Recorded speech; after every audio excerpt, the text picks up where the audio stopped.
डर के माहौल में हम कैसे जाने कि हमें कोरोना हो सकता है?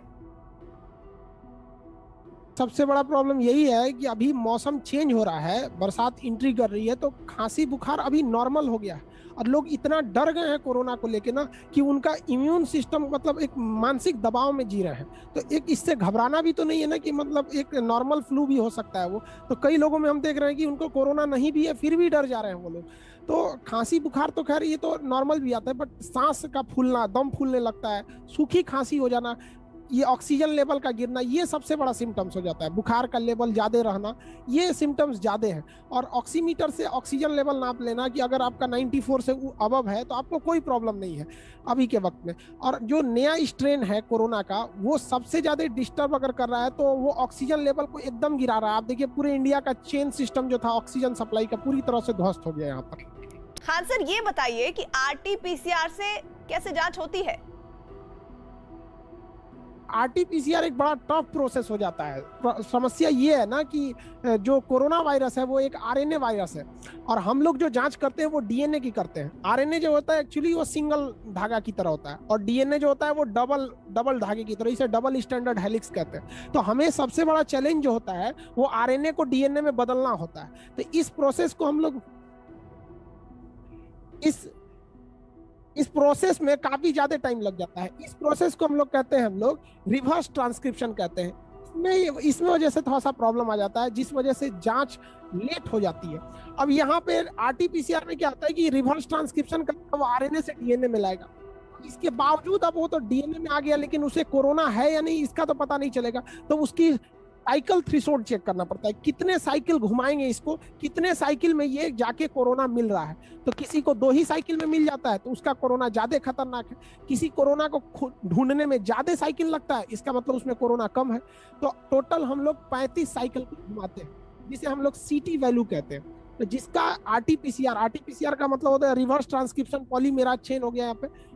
तो जिसका सीटी वैल्यू कम है उसका मतलब है कि उसमें कोरोना ज्यादा है। तो आरटीपीसीआर में अगर सीटी वैल्यू ज्यादा है तो समझिए अभी कोरोना का लोड कम है।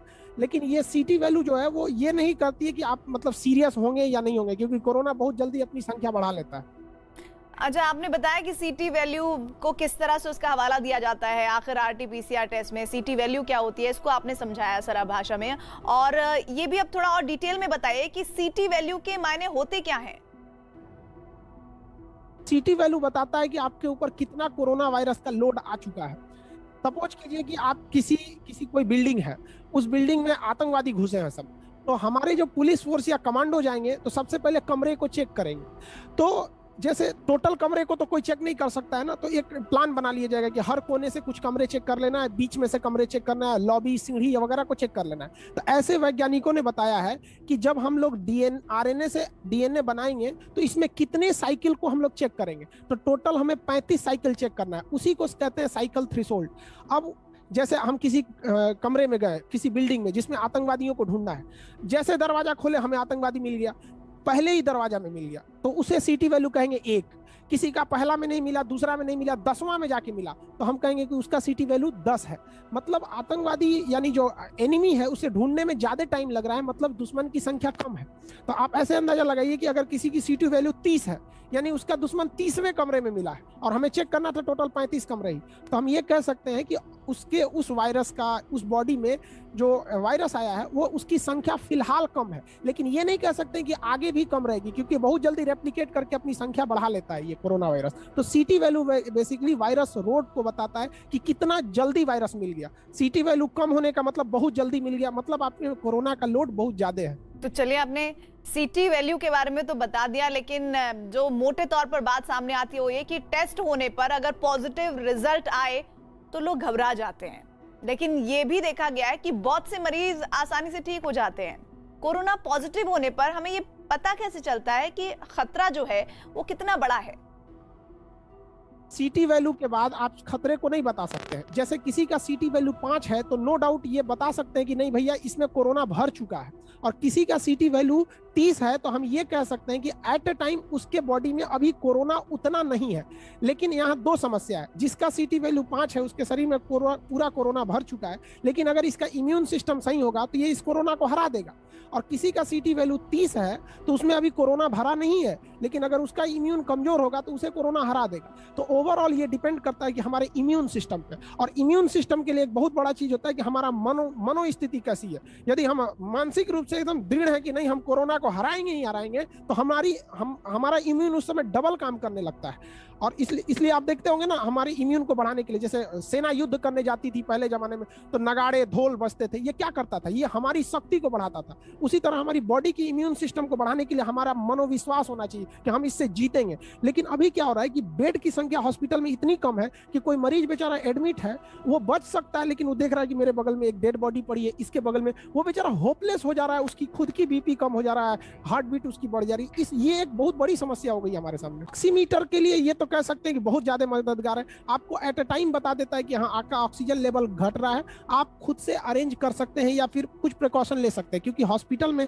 जिस तरह से ऑक्सीजन का सप्लाई चेन टूटा है आप नहीं कर सकते। जैसे उत्तर प्रदेश का मोदी नगर, वहां से दिल्ली महज 1 घंटा था, तो मोदी नगर के ऑक्सीजन को हरियाणा पंजाब इधर भेजा गया है, जबकि पास में दिल्ली था, दिल्ली के ऑक्सीजन को उड़ीसा से लाया जा रहा है, बंगाल से लाया जा रहा है, जो 1500 किलोमीटर दूर है। तो रास्ते में ही 1500 किलोमीटर, 24 घंटा तो रास्ते में ही डिले हो जा रहा है। तो कोशिश ये करना चाहिए ऑक्सीजन चेन को, जहां जो मैन्युफैक्चरिंग प्लांट है वहां का वहीं से दिया जाए। अब जैसे मोदी नगर वाला था तो हरियाणा, यूपी, दिल्ली इसको दे दीजिए यहाँ पर, तो ऐसे नहीं होना चाहिए। तो ऑक्सीजन चेन की जो सप्लाई टूटी है, इस वजह से लोगों को ज्यादा घबराहट है। अब पल्स ऑक्सीमीटर अगर किसी के पास है, उसे लग रहा है कि नहीं हमारा ऑक्सीजन लेवल 90 से नीचे जा रहा है और ऑक्सीजन उसको 2 दिन बाद आएगा, तो फिलहाल वो ऑक्सीजन कैन आते हैं, तो जिस तरह से छोटा सा होता है ऑक्सीजन केन, तो उससे 2-3 वो रख लेगा तो थोड़ा बहुत तो रिलीफ होगा ना। अब देखिए हर एक सिस्टम परेशान है, आखिर इतना ज्यादा क्राइसिस आ गई है तो एक पूरा इकोसिस्टम बनाना पड़ता है, यही प्रॉब्लम है। तो पल्स ऑक्सीमीटर यहाँ यही काम कर देता है कि आपको एक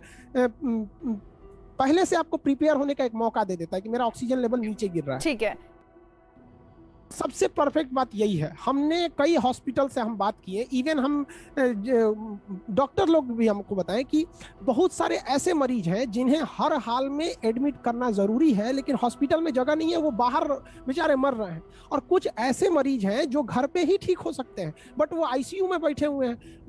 अब क्या करिएगा, यही सबसे बड़ा प्रॉब्लम है कोरोना में ना। जो सबसे खतरनाक कोरोना है वो सेकेंड जो डबल म्यूटेंट आया वो है।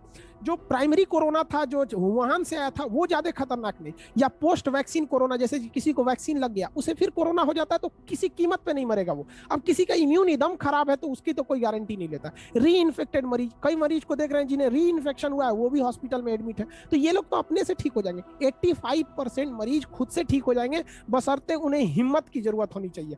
एक मेरे जान पहचान में एक है मेरा, उसको कोरोना था और उसका टेस्ट जांच कराया तो रिपोर्ट मेरे पास आया। हम उसको बताए नहीं भाई तुम्हें कोरोना है, लेकिन हर वो दवा, विटामिन सी, जिंक, दूध, नारियल पानी, ये सारा उसको देते रहे। और हम उन्हें उसको कहा कि तुम्हें डेंगू है, तो कहा सर कोई दिक्कत नहीं, हम डेंगू को तो ऐसे हरा देंगे। और वो ठीक हो गया। और जब ठीक हो गया हम उसको बताएं कि हम तुमको कोरोना है, 2 दिन तक उसका बीपी लो था, सर आप हमसे झूठ बोले। तो यहाँ एक ये मानसिकता भी हो गई है कि लोग डर जा रहे हैं बहुत, क्योंकि अगल बगल की स्थिति को देखकर। तो डरना भी नहीं है इसमें, हिम्मत से काम लेना है यहाँ पर, और घर पे ठीक हो जाते हैं। इसलिए जरूरी है कि अगर आप घर होम आइसोलेशन में हैं तो याद रखिए आपके पास पल्स ऑक्सीमीटर रहना चाहिए, क्योंकि पल्स ऑक्सीमीटर अगर 85 से नीचे जा रहा है तो फिर आपको डॉक्टर से कंसल्ट करना पड़ेगा। और डॉक्टर अगर घर पे ऑक्सीजन प्रोवाइड करा देते हैं तो घर पे ऑक्सीजन लेने पे एक डेक्सामेथासोन जरूरी हो जाता है कि जब आप ऑक्सीजन पे है तो आपका फीवर लेवल को कंट्रोल करने के लिए वो डेक्सामेथासोन, वो डॉक्टर ज्यादा अच्छे से प्रेस्क्राइब करेंगे इसको। ये बहुत बड़ा सच है जिस पर आप बोल रहे हैं कि कोरोना रिपोर्ट पॉजिटिव आने पर लोग बहुत होपलेस हो जाते हैं। अगर कोरोना पॉजिटिव हो भी जाए तो घर पर कुछ ऐसे तरीके बताइए जो फर्स्ट एड के तौर पर अपनाए जा सकते हैं। घर के लिए क्या है कि आपको 2 चीज का इसमें ध्यान देना है। सबसे पहला आपको हमारे अगर देखेंगे तो जिंक की मात्रा कम नहीं होनी चाहिए, और शुगर के मरीज में इंसुलिन कम होता है, और इंसुलिन बना ही होता है जिंक से। तो अगर किसी में इंसुलिन कमी है तो नो डाउट उसमें जिंक की कमी है, तो जिंक कम नहीं होना चाहिए। तो जिंक को बढ़ाने के लिए एक नॉर्मल टैबलेट आता है, वहां आप जिंक का टैबलेट देखिए, वहां पे होगा, वो नहीं हो, हाँ वो दोनों दे दीजिए, 1 मिनट। जैसे हमने यहाँ पर अभी जैसे प्रिकॉशन के रूप में यहाँ एक जिंक का टेबलेट है, ये विटामिन सी है। तो विटामिन सी हमें किसी भी खट्टे फल से मिल सकता है, तो यहाँ हम एक विटामिन सी का टेबलेट ले सकते हैं और ये जिंक ले सकते हैं घर पे। इसको प्रिकॉशन के लिए आराम से एक ले सकते हैं सुबह शाम, एक ये हो सकता है। और मान के चलिए जिंक नहीं मिल रहा है या विटामिन सी नहीं मिल पा रहा है, तो इस कंडीशन में भी हम लोग क्या कर सकते हैं, जिंक के लिए हम लोग दूध की मात्रा बढ़ा सकते हैं, अंडा खा सकते हैं। अब कुछ शाकाहारी लोग हैं वो अंडा नहीं खाते हैं, तो दूध की मात्रा बढ़ा लेनी चाहिए गर्म दूध से। और विटामिन सी के लिए खट्टे फल, आंवला बेहतरीन है, सूखा आंवला खाने से बेहतर हो जाएगा वहां पे। और पानी की मात्रा कम नहीं होने देना है, डिहाइड्रेशन जहां हुआ ये जानलेवा साबित हो जाएगा। तो पानी भरपूर पीना है, योगा करना है और मानसिक रूप से एकदम प्रबल रहना है कि हम 2 से 3 दिन में हरा देंगे। देखिए कोरोना क्या है ना कि 8वें से और 12वें दिन में ही मेन ये अटैक करता है। तो 8 से 12 दिन का जब कोरोना का ये जो टाइमिंग है, इसमें व्यक्ति को एकदम दृढ़ संकल्प लेकर रखना है कि नहीं, इस 4 दिन में तो हम इसको हरा के ही रहेंगे।